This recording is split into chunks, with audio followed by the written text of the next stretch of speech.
एक महत्त्वाची बातमी। अमरावतीच्या दामणगाव रेल्वे विधानसभा मतदारसंघाचे भाजपचे आमदार प्रताप अडसड यांच्या बहिणीवर हल्ला झालाय।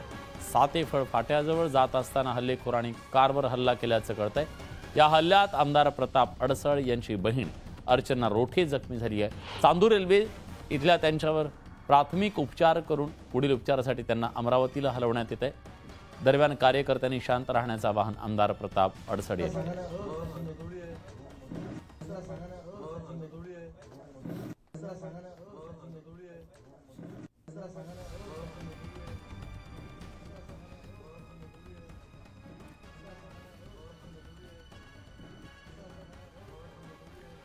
तर तिसरी ही घटना आहे। गेल्या काही वेळातली प्रचार संपल्याच्या नंतर या हिंसक काही घडामोडी घडताना पाहायला मिळतात। पहिली घटना घडली ती म्हणजे काटोलमध्ये, त्यानंतर नाशिकमध्ये आणि आता अमरावतीमध्ये भाजपच्या कार्यकर्त्यांवर इथं महिला कार्यकर्त्यावरती हल्ला करण्यात आलेला आहे। आमदाराच्या या बहीणबाई आहेत आणि त्यांच्यावरती हा हल्ला करण्यात आला आहे। प्रताप अडसड यांच्या बहिणीवरती हा हल्ला करण्यात आलेला आहे।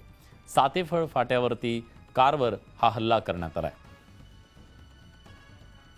हा हल्ला नेमका कोणी केला, का केला याच्याबद्दलची माहिती मिळू शकलेली नाही आहे।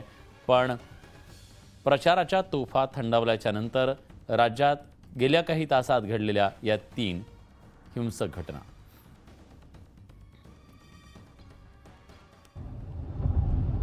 माझी सर्व कार्यकर्त्यांना विनंती आहे व सूचनाही आहे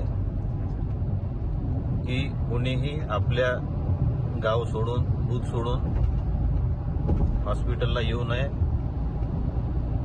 हक्कावर ज्या पद्धतीनं ज्यांनी हल्ला केला आहे त्यांच्यावर निश्चितपणे कारवाई सुद्धा होईल आणि सध्या त्यांची हीच इच्छा आहे की आपण सगळ्यांनी आपापल्या गावातून निघावं आणि तिथं यांनी गोंधळ घालावा आणि कारभार करावा।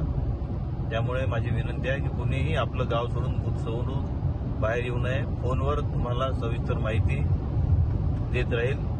आपल्या पदाधिकाऱ्यांशी किंवा पीएशी आपण संपर्क साधला तर